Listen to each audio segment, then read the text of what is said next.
영적 심판은 존재하는가? 그는 집으로 돌아왔다. 초아 지붕이 산뜻하다. 아버지는 매년 지붕을 새 볏집으로 엮어서 지금 5월인데 아직도 지붕 색깔이 새집처럼 노랗다.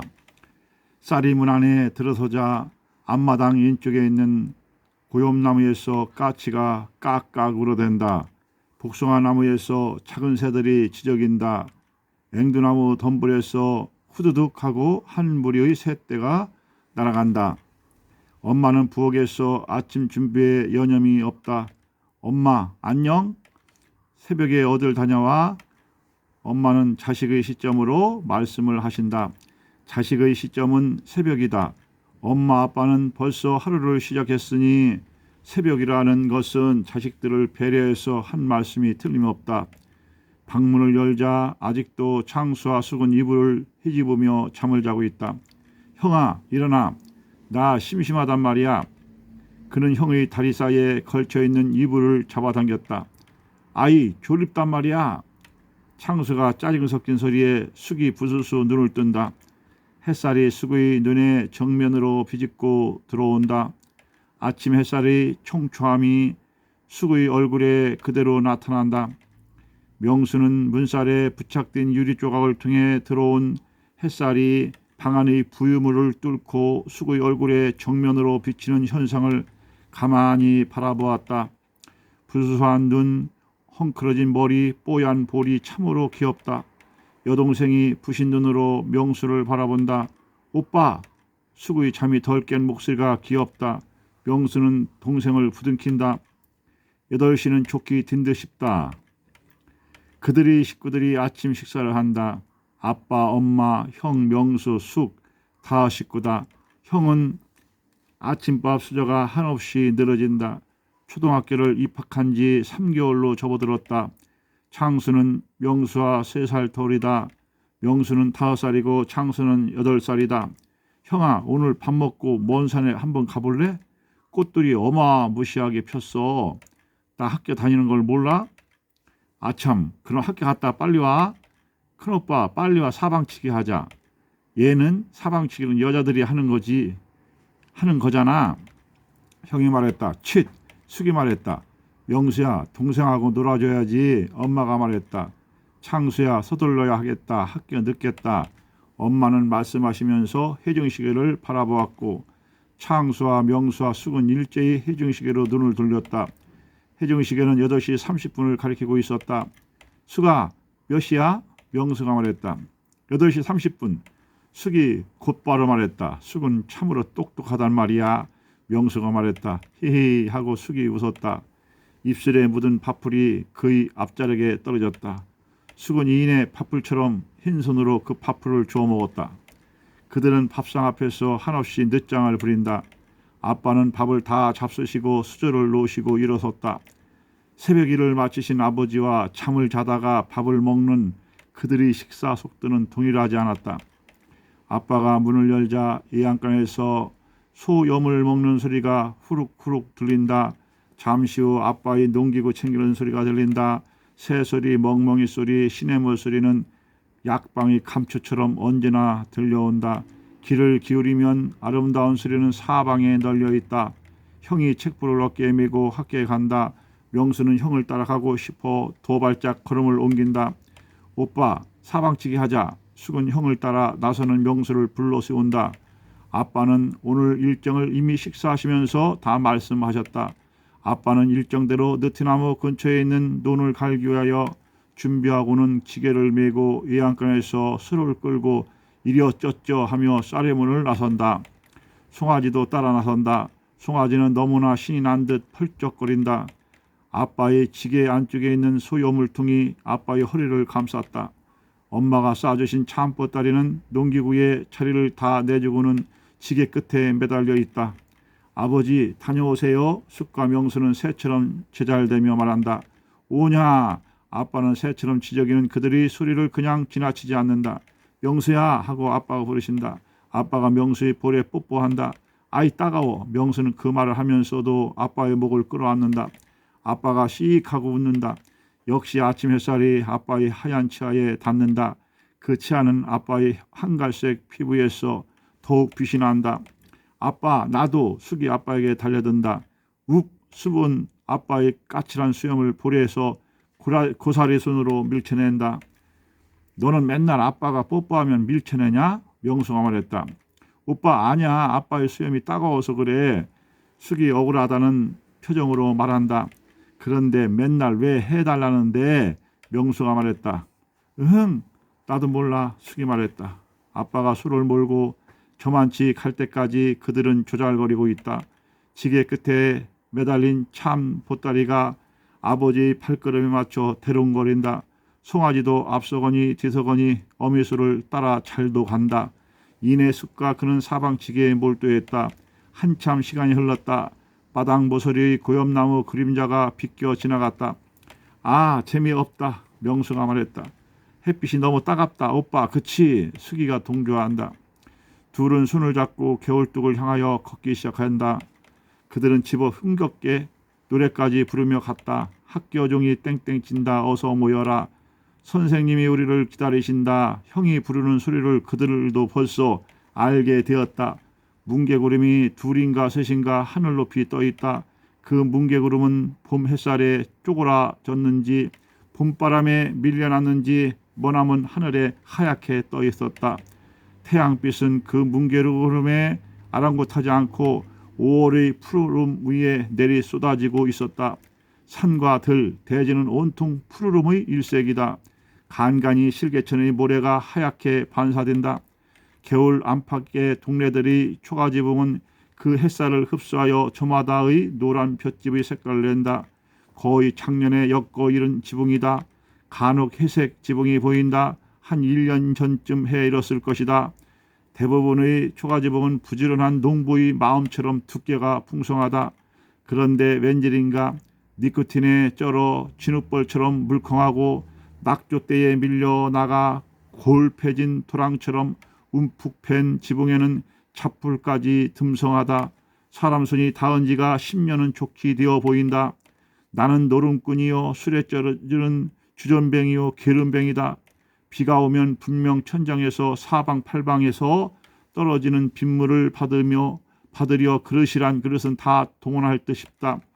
하기야 그렇게라도 하면 다행이련만 그것마저도 포기하지 않나 싶다. 불안해서 어떻게 살까. 그의 중얼거림은 이내 수술바람이 묻어버린다. 그 집주인은 병 걸려 누워있지는 않을까. 명수가 햇볕 쨍쨍한 길을 걸으면서 갖가지 지붕을 보고 이런 생각을 하는 것은 다름 아니라 할머니의 이야기 속에 자주 등장하는 소재들이었기 때문이다. 일하기 싫거든 먹지도 말라. 이는 조상 때부터 내려오는 명순회의 가언이다. 물론 할머니의 친정 가언이라고도 했고 여섯 동네의 가언이라고도 했다. 명수는 할머니의 이야기 속에 그런 유의 이야기가 얼마나 많이 내포되었는지 안다. 사람은 자기에게 주어진 사명이 있는데 그것을 마음을 다하여 힘써 하지 않으면 영적 심판에 의하여 판결을 받아 악한 영이 그를 리더하여서 그런 결과가 초래된 것이라 했다. 어렸을 때는 어린이가 할 일이 있고 학생은 학생의 본분이 있고 농부는 농부의 본분이 있다고 하였다. 명수와 숙은 마음껏 세상에서 뛰놀 때다. 명수는 노름하는 사람들, 알아놓은 사람들, 가난한 사람들을 더 이상 생각하는 것은 어린아이의 주제에 어긋나는 일이라 한 할머니의 이야기가 문득 스쳐 지나갔다. 거기까지만 하기로 하자. 학교 종이 땡땡 친다. 어서 모여라. 선생님이 우리를 기다리신다. 명수는 가사를 목청껏 높이고 숙이는 가사를 똑바로 따라하려고 애쓰는 모습이 역력하다. 그들은 S자형의 냇가의 오목한 부분의 대방수 동네를 지나고 있었다. S자형 냇가의 볼록한 부분의 옷바꿀 동네를 바라보니 윤경래의 집이 먼저 보였다. 그들은 뒤돌아서서 S자형의 끝부분 냇물을 건너 본말의 할머니네 집 쪽을 바라보았다. 할머니네 집은 보이지 않았지만 그들은 그 동네를 바라보았다.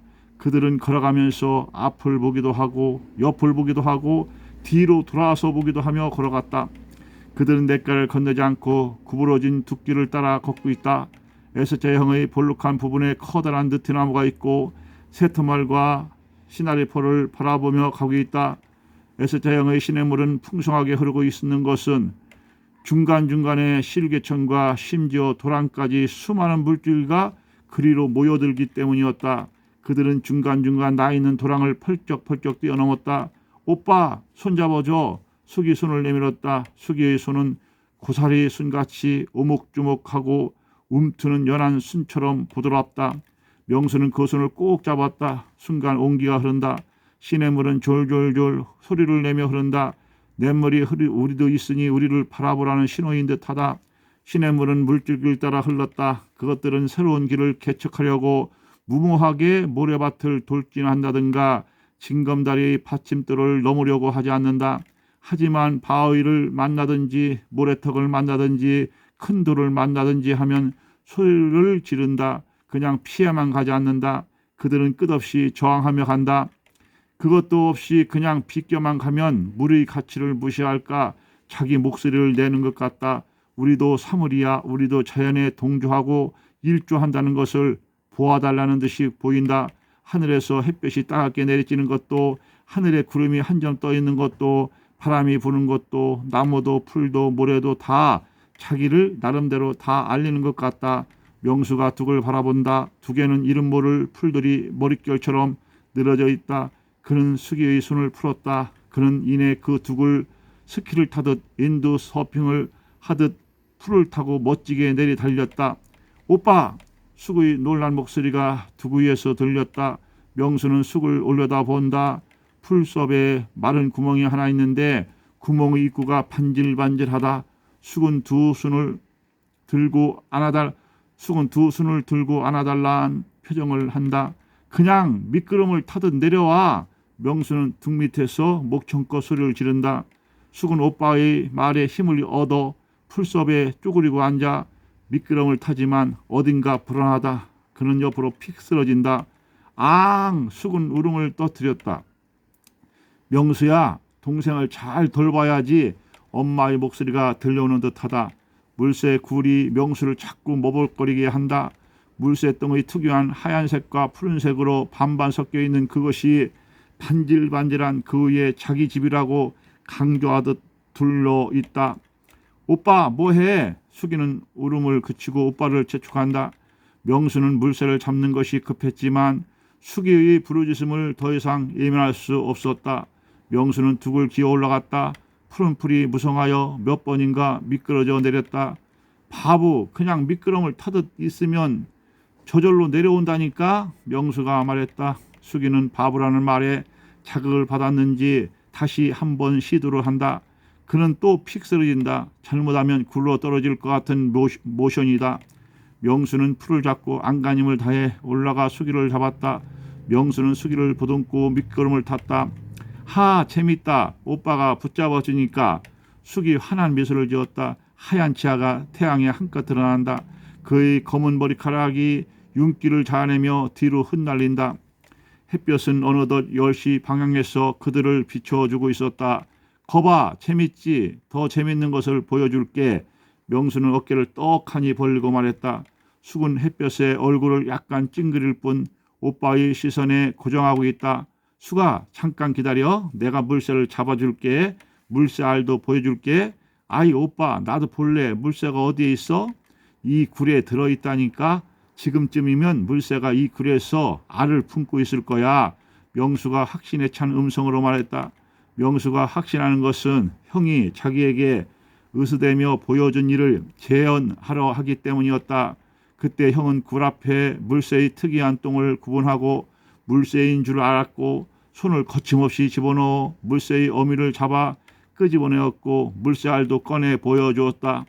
물론 물새알과 물새는 원위치 시켜놓았지만 지금이 작년 꼭 그맘때다. 그때도 막 접어든 5월이었고 햇볕은 밝게 내리쬐고 수술바람이 불 때였다. 물새알이 어디 있어? 숙이 재촉했다. 이 굴 속에 있다니까. 이 굴의 속에는 어미가 알을 품고 있어. 오빠가 어떻게 알아? 여기에 물새똥이 있잖아. 물새똥은 흰 자우에 푸른색이 섞여 있어. 다른 새의 똥은 어떤데? 수가 다른 새의 똥 못 봤어? 제비똥을 봐라. 참새똥을 봐라. 하얀색에 검은색이 반반 섞여 있지 않아. 근데 오빠는 그것을 어떻게 알아? 수기는 궁금한 게 많았다. 명수는 형인 창수한테 꿀밤을 얻어 맞으며 배운 것을 공짜로 가르쳐 주자니까 손해보는 것 같았지만 수구의 뽀얀 이마에 땀방울이 송골송골 맺혀있는 진지한 표정을 보고 차마 꿀밤을 줄 순 없었다. 오빠 나도 물새를 만져볼래. 참 신기하다. 더 신기한 게 있어. 봐라 이 알을. 명수는 이내 굴속에 손을 과감하게 집어넣었다. 팔뚝이 다 들어가고 더 집어넣으려고 어깨가 굴 입구에 끼어들어 갈 때까지 안간힘을 썼다. 뭐가 잡히긴 잡히는데 물컹하다. 명수는 직감이의 상황에 당황했다. 새의 깃털이 푹신함이 아니었다. 알의 까칠한 감촉도 아니었다. 명수는 손을 잽싸게 잡아 뺐다. 그러자 뱀이 슉 딸려나왔다. 명수는 기겁하며 멈칫했다. 뱀도 놀랐는지 허겁지겁 풀숲으로 쏜살같이 숨어버린다. 오빠의 팔을 빼자. 뱀이 쏴 하고 나왔어. 명수는 소리치지 않은 것을 다행이다 싶었다. 엥 무서워. 수구의 얼굴이 파랗게 질렸다. 무섭긴 뭐가 무서워. 명수는 으스대었다. 명수는 너무 갑작스러운 일이라 표현을 못했을 뿐이다. 뱀이 손이라도 덥석 물었을 것을 생각하면 아찔하다. 그러나 명수는 내색하진 않았다. 왜 뱀이 물새집에서 나와? 숙은 이해할 수 없다는 듯이 자꾸 물었다. 뱀이 물새알을 먹던지 새끼가 있으면 새끼를 잡아먹으려고. 명수는 상식적인 이야기로 대충 둘러댄다. 아이 무서워. 물새를 뱀이 잡아먹어? 아니 새끼와 알을. 물새 엄마와 뱀이 싸우면 누가 이겨? 오빠. 물새의 부리가 얼마나 길고 억센지 아니? 그것을 보여줬어야 했는데. 물새 부리로 뱀의 머리를 쪼면 뱀이 비틀거리며 도망간다. 물새 엄마가 뱀을 이기네? 이기다 뿐이야. 도망가는 뱀을 끝까지 쫓아가서 쪼아서 먹고 새끼도 먹이지. 와, 그런데 왜 뱀이 물새 집에 들어갔어? 그러니까 새끼와 알을 먹으려고 들어간 거지. 그러다가 엄마가 있으면 어떡해? 명수가 치아를 드러내며 혀를 날름거리는 뱀을 쪼아먹는 신용을 하며 수기에게 달려들었다. 아이 무서워. 이어 명수는 혓바닥을 날름거리며 뱀의 흉내를 냈다. 명수는 무서워하는 수기의 손을 꽉 잡았다. 오빠, 알이랑 물새가 어떻게 생겼어? 수기 집요하게 질문한다. 이거 오빠의 권의가 말이 아니네. 물새는 5월이면 굴에서 알을 낳고 품어 새끼를 만든다. 물새굴에 물새똥이 있으니 이것은 형아가 할 때와 똑같았다. 형은 그 굴에 손을 쑥 집어넣어 물새의 어미를 꺼내서 나의 손에 쥐어 주었었다. 알도 꺼내 보여줬었다. 형의 권의는 대단하였다. 명수는 형처럼 굴 속에 손을 쑥 집어넣었을 때 사실은 무서웠다. 그런 면이 윗사람의 권의다라고 그는 생각했다. 물새의 부리는 보통의 새보다 훨씬 길다. 웬만한 새들의 부리는 뱀 입안에 머리까지 들어간다. 뱀의 머리까지 들어가면 그 새는 잡아먹히는 것이다. 물새는 부리가 길어서 부리가 뱀의 목젖을 쪼아도 부리가 남는다. 이는 뱀이 물새의 먹이가 된다는 뜻이다. 명수는 수기에게 형처럼 실습을 시키지 못했지만 이론적으로라도 가르쳐주고 싶어 수기에게 말했다. 그들은 둥빛 조약돌을 밟으며 상류를 향해 가기 시작한다. 시냇물이 조금씩 일렁이며 흐른다. 자기를 보아달라는 것 같다. 모래들이 저마다 반짝인다. 자기를 보아달라고 하는 것 같다. 두구의 풀들이 수술바람에 조금씩 일렁인다. 자기를 보아달라는 것 같다. 두구의 풀들에 간간히 섞여있는 꽃들이 하늘거린다. 자기를 보아달라고 하는 듯하다. 명수와 숙은 고개를 상하좌우로 돌려가며 냇가와 모래를 보며 풀과 꽃들을 보며 하늘과 뭉게구름을 보며 수술바람을 맞으며 걸었다. 그들은 선비처럼 꿋꿋하지 않았다.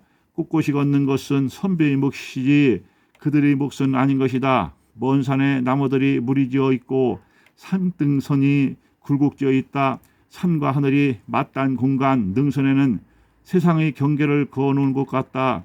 그 줄기에서 뻗어나온 줄기들이 큰 나뭇가지처럼 뻗어 있다. 상생의 잎새들이 물결치듯 한다. 모든 것이 자기 나름대로 살아있음을 나타낸다.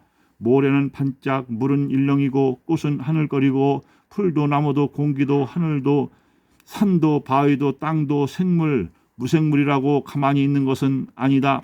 바위에 물이 비켜간다. 바람이 비켜간다. 햇볕이 반사된다. 땅은 풀과 나무를 내고 하늘은 그것들을 잡아 올린다. 곡식을 키운다. 나무를 키운다. 우리의 길을 안내한다. 느티나무는 묘하게도 지대가 높은 정자에 자리를 잡고 있었다. 느티나무는 땅을 힘차게 딛고 하늘을 향해 두 팔을 마음껏 벌리고 열 손가락을 모두 펼치고 있다. 그 느티나무는 명수와 숙에게 빨리 오라고 손짓을 하는 것 같다. 명수와 숙은 느티나무 잎새들이 엷은 파도처럼 흐름을 타는 곳을 향해 걸어갔다. 그것들은 잔잔한 바람에도 움직였다. 그 위에는 흰 구름이 동동 떠다니며 조화를 이룬다. 그들은 한껏 느티나무를 향해 간다. 그 느티나무 아래에 그들이 논이 있고 아빠가 거기서 쟁기질을 한다고 하셨다. 조금 있으면 모를 심을 때가 돌아온다. 그들은 언저리 아버지와의 최고로 근접한 접전지에 도달해 있었다. 아빠가 쟁기를 가는 모습이 선명하게 보인다. 송아지가 둑에서 어미소를 바라보고 있다. 그들은 그 논 옆으로 도랑이 흐르는 곳으로 갔다. 거기는 아버지의 목소리가 가장 가깝게 들리는 곳이다. 그 도랑은 태고적 신비를 갖춘 물이 흐른다. 유난히 맑고 깨끗한 물이 흐른다. 물고기들이 그림자가 선명할 정도로 맑은 물이 흐른다. 가재가 꽁지를 흩으면 모래 먼지가 휙 일어난다. 그것은 순간이다. 가재의 숨김은 잠시 아주 잠시면 탄로가 난다. 그만치 물이 맑은 것은 유승만은 아니다. 샘에서 흘러나와 세상에 오염되지 않았기 때문이리라. 인생에 있어 어린아이처럼 순수해서 자기를 숨기지 못하는 것 같다. 그의 논 옆에 흐르는 실개천은 그렇게 맑고 깨끗하다. 송아지는 어미 곁에 다가서지 못하고 계속 논 주변을 맴돈다. 송아지는 논의 흙탕물이 무서워 어미 곁에 가지 못한다. 송아지가 어미 곁을 가려고 시도를 하지 않은 것은 아니다. 몇 번이고 흙탕물에 들어가려고 하다가 송아지의 가느다란 다리가 무릎까지 쑥 빠진다. 송아지는 그것이 무서워 둑에서 맴돈다. 그것은 송아지가 배부를 때 이야기다. 아버지는 송아지가 배고프지 않게 어미소의 심정으로 돌본다. 운모 하고 어미가 소가 쟁기를 끌며 송아지에게 신호를 보낸다. 어미소의 젖이 무거워짐을 신호한다. 이제 조금 있으면 송아지가 논둑을 맴돌다가 흙탕물이 찰랑대는 논에 들어가려고 몇 번이나 시도할 차례다. 송아지가 앞발을 담그고 뒷발까지 들이밀며 버둥댄다. 앞발이 논수렁에 자꾸만 빠져 들어간다. 송아지가 운다. 어미소가 바라본다. 어미소는 멍에를 맨 채 송아지를 주시한다. 아빠가 고개를 들어 집 쪽을 바라본다. 아빠의 예상은 적중했다. 엄마가 들밥을 광주리에 담아 머리에 이고 온다. 하얀 치마, 하얀 저고리가 햇볕에 반사되어 하나의 학처럼 성큼성큼 이쪽을 향해 오고 있다. 아빠는 밖으로 소를 끌고 나온다. 소의 등골에서 멍에를 떼고 안장을 제거하고 쟁기를 분리한다. 여물통을 소 입 앞에 대어준다. 소는 여물을 먹고 송아지는 그의 젖을 먹는다. 아빠는 이제 소에서 시선을 돌려 엄마를 바라본다. 아빠는 엄마의 앞서 정자에 올랐다. 엄마는 밥강지를 이고 정자에 오른다. 엄마의 이마에 땀이 송글송글 맺혀 있다. 아버지는 그 밥상을 손을 높이 벌려 받아들었다. 엄마의 얼굴은 하얗게 빛났다. 아빠는 엄마의 땀을 닦아주고 엄마는 아빠의 땀을 닦아준다. 엄마는 아빠의 어깨 너머에 있는 잘 갈라진 논에 시선이 집중된다. 그리고 흐뭇한 미소를 띄운다. 그 위에 파묘를 하고 신고 가꾸며 결실하고 이 모든 것이 남편이 땀에서 나오는 것을 순간 상상한다. 온 식구가 쌀밥을 먹는 모습을 연상한다. 어미소는 여물을 먹고 송아지는 벌떡벌떡 어미젖을 먹는다. 엄마는 두 젖을 수기에게 내놓고 벌떡벌떡 삼키는 것을 상상한다. 남편의 노고가 자랑스럽다. 엄마는 광지를 펼치며 밥상을 보았다. 엄마의 하얀 손이 바삐 움직인다. 아빠와 나는 밥상 앞에 앉았다. 엄마의 하얀 손은 느티나무 잎새에서 간간히 새어나오는 햇빛의 존재감이 더욱 드러난다. 어느새 밥상은 먹음직스럽게 차려졌다. 자, 드세요. 명수야, 먹어. 엄마는 수저와 저분을 각각 아빠와 명수의 손에 쥐어주었다. 엄마의 뽀얀 얼굴과 검은 눈동자와 흰자위가 맑은 날씨에 뚜렷하다. 엄마의 눈이 아빠의 구릿빛 얼굴에 꽂혔다. 엄마는 한 스푼의 밥을 떠서 반찬을 얻는다. 엄마의 얼굴과 손이 아빠에게 다가갔다. 아빠는 엄마의 숨결을 맡았다. 아빠는 입을 크게 벌리고 받아 잡수셨다. 아빠도 한 움큼 밥을 뜨고 반찬을 그 위에 얹어 엄마 입에 넣어준다. 엄마 젖줘. 숙은 당연한 듯 보챈다. 잠시 후 그래 먹어 하고 엄마는 숙이에게 젖을 물린다. 명수는 턱 밑에 동생이 있어 3살에 이르자 젖을 먹지 못했다. 그 여동생을 생각하면 가슴이 아프다. 그는 태어난 지 1년도 채 되지 않아 경기가 심하여 죽었다. 그러나 숙은 동생이 없어서 아직 엄마 젖을 독차지하고 있다. 엄마는 숙에게 젖을 물리면서도 아빠를 장황스럽게 바라본다. 겨울에 눈이 한 길이나 쌓여 겨울이 보이지 않던 때에도 내가 초가지붕 위의 하얀 박덩이를 내놓고 창수와 명수와 숙에게 벌떡벌떡 젖을 빨을 수 있었던 것은 당신의 근면함에서였어요. 엄마가 말했다. 아빠가 싱긋 웃었다. 하늘은 맑았고 수술바람이 분다. 찔레꽃이 수술바람에 하늘거린다. 새 한 마리가 날아간다. 새의 그림자가 선명하게 나타났다 사라진다. 그와 동일한 새가 뒤를 이어 날아간다. 그 새의 그림자도 선명하게 나타났다 사라진다. 선명하게 나타났다 사라진다. 느티나무 그늘에서 바라보니 밝은 대지의 일들이 선명하게 나타났다. 아버지의 땀을 식혀줄 수 있을 정도의 수술바람은 잘도 대기와 어울린다. 그것들은 먼지를 익히지 않았다. 다른 어떠한 부유물도 띄우지 않았는다. 오히려 그 바람은 찔레꽃 향기를 듬뿍 담아 전달해 주었다. 찔레꽃 향기가 하나라도 흐트러질까 조심조심 쓸어 나른다. 논둑에 물이 잔잔하게 일렁인다. 흘러내릴까 흘러넘칠까 사뿐사뿐 걷는 아낙네의 발걸음이다. 먼지라든가 흙바람이라든가는 언감생심이다. 그 바람은 식사하는데 아무런 방해도 되지 않았다. 그것은 엄마와 아버지의 이마에 땀이 나지 않도록 해줄 뿐이다. 아직 풋사과처럼 엄마는 어렸다. 아이가 아이를 낳았어.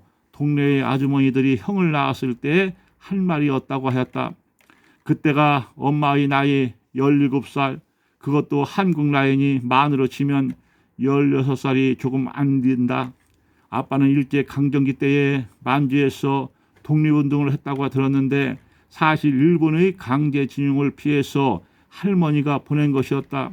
일본의 징용에 끌려가 군함도에선가 어디에선가 아들을 다 죽일 수는 없었다. 아빠가 만주에서 돌아온 때는 이미 나이 30살이 훌쩍 넘었다. 처녀들은 이미 강제 동원된 상태라 결혼 정년기의 처녀들은 없다. 처녀들이 씨가 말랐어. 해방되자 강제징용에서 풀려난 남자들이 속속 귀가하자 동네 어른들이 한 말이다. 명수는 실개천에서 가재를 쫓고 숙은 2개 널려있는 찔레순을 꺾었다. 아야! 숙이 비명을 질렀다. 명수는 숙에게 찔레순을 금방 하나를 꺾어준다. 오빠! 응? 오빠는 가시 안 찔려? 그러니까 봐봐. 그러고는 찔레순을 언저리 꺾는다. 나도 해볼래. 앙! 숙이 또 가시에 찔려온다. 그러니까 찔레순만 보면 안 돼. 감사합니다. 구독, 좋아요, 알람 부탁합니다.